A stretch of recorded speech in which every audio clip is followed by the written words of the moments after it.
Hey everybody, we're live, all right.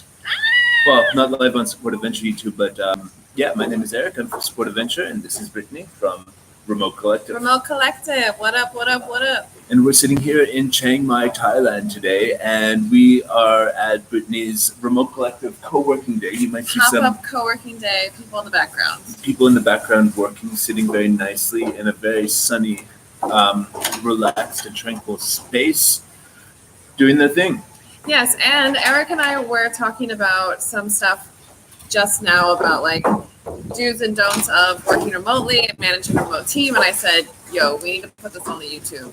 Yeah, so I mean, I think we're united by the desire to make this type of lifestyle possible for as many people as possible and spread the sort of gospel of the idea of you can come to a place like Thailand and get your work done in a way that might even be more efficient than if you were in the office in, wherever your company's based. And we're both sort of evangelists of this idea of convincing companies to give this a shot and convincing companies to actually embrace this sort of culture and helping them manage their business and communication and procedures and culture so that this can actually be achieved. That's the thing is I really think that remote work is the future. Like we were saying, it is going to become a norm. It's just more of like, are we going to prepare for it well? Are we going to just throw people into the deep end of remote work and not prepare for it? So you had a bunch of tips. What were the things that you said that, especially with communication, that teams have a problem with? Can we talk about Well, if you have people sitting in the office together, they tend to talk to each other in a very informal way. Mm-hmm. And then the first impulse of companies that want to go remote, that they will have a sort of chat set up in Microsoft Teams or Slack, which would emulate this sort of office environment where people can send each other messages, where there can be sort of like announcements made in different channels or rooms and group sort of basis. And we found that both methods are inefficient, and that having a chat where everybody's writing messages when they're writing messages all the time, they can actually provide a function, but it's a very inefficient method of communication because it leads to a sort of notification fatigue. So if say you're coding or writing some copy or just getting work done in a focused way, and there's constant chat messages popping up, and there's constant chat messages that are distracting you from actually doing what your job is to do. Mm-hmm. And also there's the idea of ownership of tasks. Like if you're asking a colleague for help for something, like you message them on Microsoft Teams, for example, and it pops up on their screen, and who then has ownership of that issue? Yeah. Who then, is it your responsibility to keep on writing to them until you get an answer? Is it their responsibility to get back to you? And if they're getting 1,000 messages a day, how are they supposed to make yours the one that sort of gets answered? And maybe they're getting so many notifications, they just tune it out or put themselves on Do Not Disturb, and they won't even see your chat. So we try to get as much as possible into email rather than chat, and we try to get as much as possible into scheduled calls, like scheduled weekly calls, and handing over in a way that doesn't have a sense of urgency. Have you heard of async communication? No, what's that? Okay, so that's what I was trying to, he was like, how do you deal with communication? Async means, synchronous means everyone's online all the time, you have the active button. Async is like, you send something out, the person has an expectation to get back to you within a week. Right. But then they can reply to it on their times, like within their time zone during their day. So there's an expectation, but it's like not. There's an expectation, meaning ownership of the issue. Ownership, but there's not expectation that you have to respond immediately or even in that day. So that's what in a lot of tech companies, they would use a ticketing system or a project management solution for that sort of thing. And it's a very good thing because it's clear that it's being assigned to them. It's clear that they're not expected to reply right away, but it's clear that it should remain on their list of priorities, and sort of they should eventually get back to you on that. And but you were saying something about almost having, I called it a project manager, but you said something. What was the thing you said?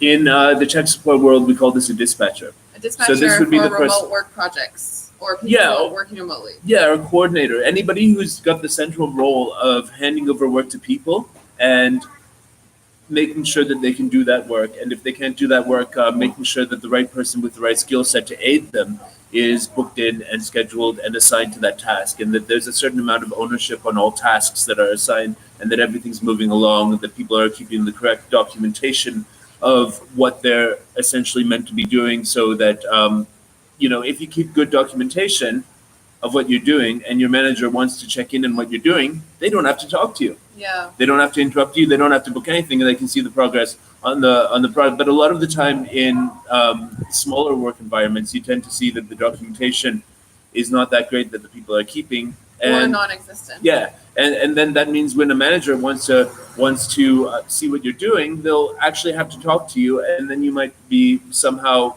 feel like you're being accused of not getting work done, or that you're being micromanaged and stuff. But so we like to make note-taking protocols, and the coordinator would make sure that all those notes are correct, so that the management then comes in and they can see what's being done remotely, and they can see what the next steps on all of the projects are. They can see what needs to be escalated to their level, and they can see what good work is being done, and how many issues are being handled without them intervening.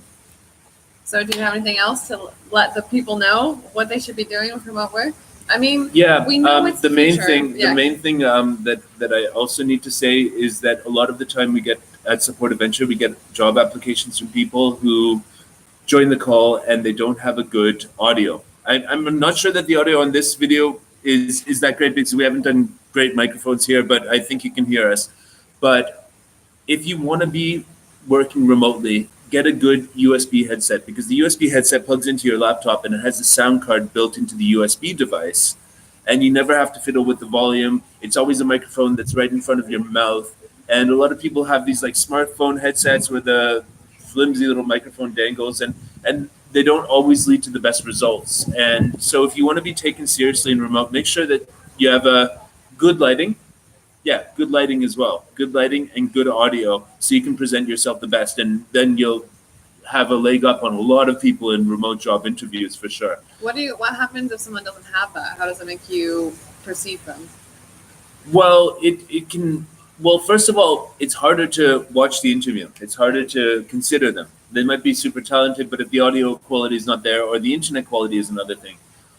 Definitely every remote worker should have a smartphone that can do tethering to their laptop and portable Wi-Fi hotspots. So if their home internet goes out, the downtime is about 30 seconds rather than the amount of time it takes for them to walk around and find a cafe that has Wi-Fi or something like that. So yeah, definitely video quality, audio quality, internet quality, and backup internet quality are the things that you need to get as a baseline for remote work. There should be the absolute minimums that you have a good microphone, headset, good camera, good place to take calls from that's quiet as well. We often get people who are sitting in cafes and, you're hearing like tuk-tuks go by and you're hearing people, glasses clinking in the background. No, folks. I mean, a lot of this can be filtered out by a good noise canceling headset and microphone, but just get that part of it together before you even start interviewing for remote positions, because it will affect our perception. If we're the hiring managers in the remote working company, it will affect our sort of perception of your togetherness, your ability to provide good work remotely if those basics are not in place. So we have pretty good policies at Support Adventure for that. And So I'm going to let you give a plug. Can you tell everyone about your company and what you guys do? Yeah, sure. Support Adventure is the expat outsourcing company. So basically it started when I was living in the UK. I grew up in Canada. I moved to the UK, was living there. Wasn't really digging London. It's a little overcrowded. Weather's not great. It's expensive, so on and so forth. I didn't like going to the office every day. So I quit my job, moved to Belgrade, Serbia, where I found a lot more space and warmth and weather and people and, good food, just a good lifestyle I could carve out. What I needed to do after that was find a job. So I emailed lots of companies in London and found one. Since I'm in IT support, they were very open-minded because they know the technology that makes it possible and how workable it would be. And so I found that in 2013. And from there, people got sort of envious of the fact that I was able to work online in that way. So I created Support Adventure as a sort of agency or staffing outsourcing company that helps people find those sorts of positions.